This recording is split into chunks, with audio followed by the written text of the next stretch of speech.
Just when you thought you were done with me today, here I am. Today you have not really finished up, but we've talked a little bit about, I guess we've gone back over scientific method. In the last couple slide throughs, you did some vocabulary for scientific method. And then Tuesday we took notes on, actually, let me get those notes. We took notes on variables, okay, and types of data. So Tuesday you worked on qualitative and quantitative. So qualitative are the data that you take by looking at something. So if you said, well, this water is cold, that's what you would do. But then that's qualitative. But if I did quantitative, I would measure and say there is 16 ounces of water in this jug. That is quantitative because that's a number. So is a number. Qual is based on looks, what you can see, what you can feel. Okay, so that's what you did Tuesday.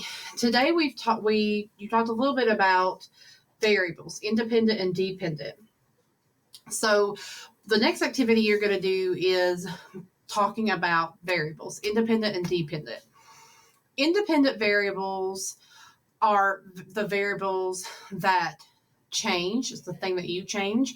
And then dependent variables is the thing that you measure. So looking right here, it says the temperature of the water was measured at different depths of the lake. Two things were changed in this statement. The first was the depths and the second was the temperature. So what you pull from that is that the independent variable would be the depths, right? Because that's what you're changing. But then the temperature is what is the temperature is the dependent variable because that's what you're measuring. All right. The amount of time you study will make a positive difference on your next test score. Okay. So the thing that you are changing, the independent variable, is the time that you're studying on the test. The dependent, the thing that you're measuring, is the scores. All right. And then here, lemon trees receiving the most amount of water, produce the largest lemons. So the water is causing the lemons to change. Okay. So the water, how much water you're pouring on that lemon tree is what you're changing. Do you put a lot? Do you put a little? That is the independent variable. The dependent is the lemon size. If you pour a lot of water, are the lemons going to be bigger? If you pour a little bit of water, are the lemons going to be smaller? Okay, so this is just real quick. So this is sort of like an exit ticket. You're going to pick the best choices that you can pick. Okay, you've got 5 questions. Number 1, you want to test what type of liquid works best when, I've got a typo here, when you water plants. What could be the independent variable? All right, so you're testing what liquid works better when you are watering plants. So what are you going to change? You're not going to change your plant. You're going to change the water. So what are you going to measure? You're going to look at the plant and decide, well, when I watered it with water, it grew. When I watered it with Dr. Pepper, it died. So you're measuring the growth of the plant, right? So what's the dependent variable? Independent's what you change. Dependent's what you measure. I'm not going to give you the answers, but I want you to try to go back. And what I'm saying, think about it. Number 2, Jonathan sets up an experiment to test which brand of dog food his dog likes best. What could be the independent variable? All right, so what's he going to measure? Well, he's going to measure what his dog likes. Does the dog eat it or does the dog not eat it? And then what's he going to change? Well, if he wants to know what type of brand dog food the dog likes, he's going to have to buy a couple different types of dog food. So he's changing the dog food, measuring if the dog is going to eat it. So what could be the independent variable there?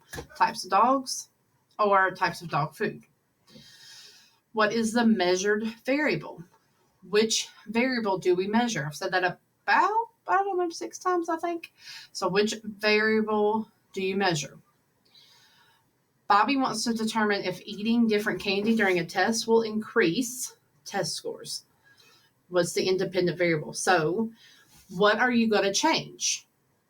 Well, you're going to change the candy because you want to know, does a mint help you? Does a chocolate bar help you? Does gum help you? So you would change those candies, and then you're going to measure test scores. Okay, so maybe they're taking 9 weeks test.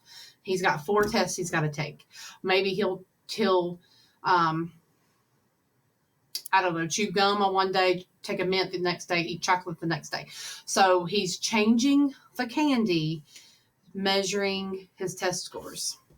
And maybe it's spelling tests. Maybe 1 week he does candy mints, and the next week he does gum. So what he's changing is the candy. What he's measuring is his test scores. And then the last one is, what is the variable that changes? Okay. Did I already ask that? No, I said measured. Okay, so what variable changes? Again, I've said that before. Which variable is the one that changes? It's the one that you change. Okay. All right. Do your best on this. So go back and open up this quiz, but it's not really a quiz. It's just an exit ticket, and I'll put that up there. And then we're going to talk about matter. So see me one more time today. Bye.